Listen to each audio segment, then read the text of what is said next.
Scientists are exploring the ability of good people to bounce back from bad situations. What they are learning may affect your health, wealth and happiness, and even how long you live. The key, it seems, is a quality called resilience, the ability to get through, get over and thrive after trauma, trials and tribulations. Researchers are now turning their attention to how good people can best overcome bad events or situations. Behavioral psychologist Ellen Scheffler was part of a current research into the area. She explains that one of the most important components of resilience is the ability to be and feel connected to others. In studies of children who have come from abusive home situations and then gone on to lead successful and happy lives, almost all studies found that it was an adult or mentor outside the immediate family, a grandmother or a minister for example, who gave the resilient person a sense of being loved and important. Other important traits include capabilities such as intelligence and problem solving, plus having a mind that is accustomed to asking questions. It has also been determined that the people who are most resilient have a learning reaction, rather than a victim reaction to bad events. The question that is currently being discussed is whether resilience can be learned or whether it's a phenomenon made up of many different protective factors such as personality, environment and plain old luck. Some researchers believe that there is no question that some individuals start with the benefit of genetic predisposition. Some people come into the world with a physical hardiness and calmness, as opposed to an easy excitability or irritability. That certainly makes resilience easier.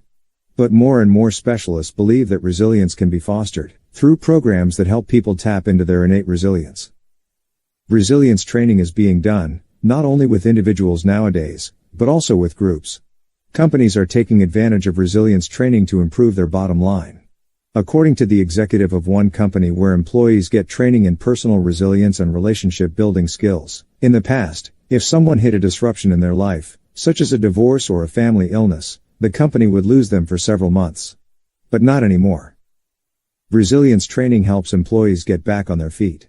It helps them become stronger and reintegrate more creatively.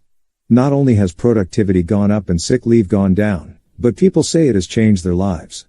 It's made a huge difference. In today's difficult job market and in world of increasing job insecurity, resilience is not just a good thing to have, it's a must. A recent poll conducted by one of America's largest corporations found that more than half of all American workers have been downsized, have worked for a company that has merged or been bought out, or have moved to a new city for employment reasons.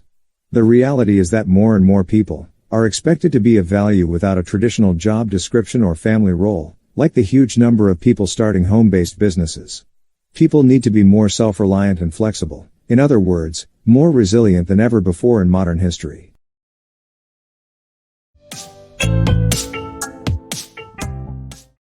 One. According to the speaker, what is resilience?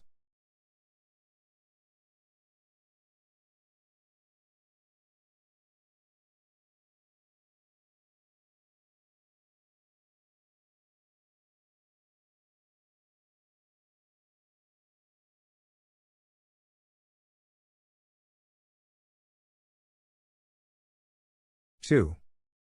Which quality would people with resilience be least likely to have?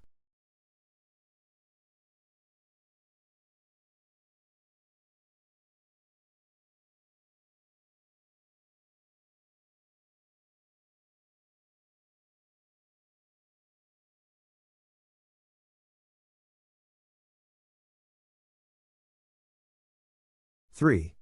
What do more and more researchers believe?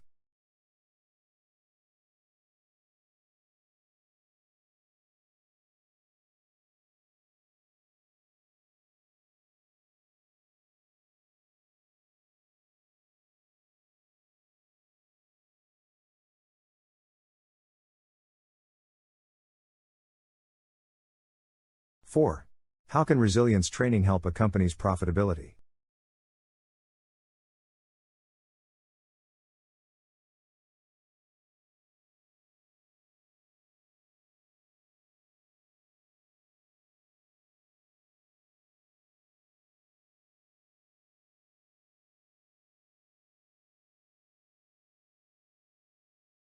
Five.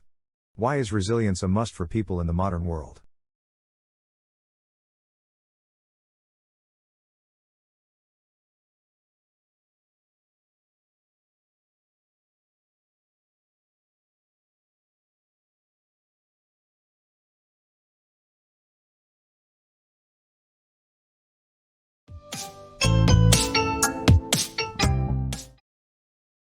Scientists are exploring the ability of good people to bounce back from bad situations. What they are learning may affect your health, wealth and happiness, and even how long you live. The key, it seems, is a quality called resilience, the ability to get through, get over and thrive after trauma, trials and tribulations. Researchers are now turning their attention to how good people can best overcome bad events or situations. Behavioral psychologist Ellen Scheffler was part of a current research into the area. She explains that one of the most important components of resilience is the ability to be and feel connected to others. In studies of children who have come from abusive home situations and then gone on to lead successful and happy lives, almost all studies found that it was an adult or mentor outside the immediate family, a grandmother or a minister for example, who gave the resilient person a sense of being loved and important. Other important traits include capabilities such as intelligence and problem solving, plus having a mind that is accustomed to asking questions. It has also been determined that the people who are most resilient have a learning reaction, rather than a victim reaction to bad events. The question that is currently being discussed is whether resilience can be learned or whether it's a phenomenon made up of many different protective factors such as personality, environment and plain old luck. Some researchers believe that there is no question that some individuals start with the benefit of genetic predisposition. Some people come into the world with a physical hardiness and calmness, as opposed to an easy excitability or irritability. That certainly makes resilience easier. But more and more specialists believe that resilience can be fostered through programs that help people tap into their innate resilience. Resilience training is being done, not only with individuals nowadays, but also with groups. Companies are taking advantage of resilience training to improve their bottom line. According to the executive of one company where employees get training in personal resilience and relationship building skills, in the past, if someone hit a disruption in their life, such as a divorce or a family illness, the company would lose them for several months. But not anymore. Resilience training helps employees get back on their feet. It helps them become stronger and reintegrate more creatively. Not only has productivity gone up and sick leave gone down, but people say it has changed their lives. It's made a huge difference. In today's difficult job market and in world of increasing job insecurity, resilience is not just a good thing to have, it's a must. A recent poll conducted by one of America's largest corporations found that more than half of all American workers have been downsized, have worked for a company that has merged or been bought out, or have moved to a new city for employment reasons. The reality is that more and more people are expected to be of value without a traditional job description or family role, like the huge number of people starting home-based businesses. People need to be more self-reliant and flexible, in other words, more resilient than ever before in modern history.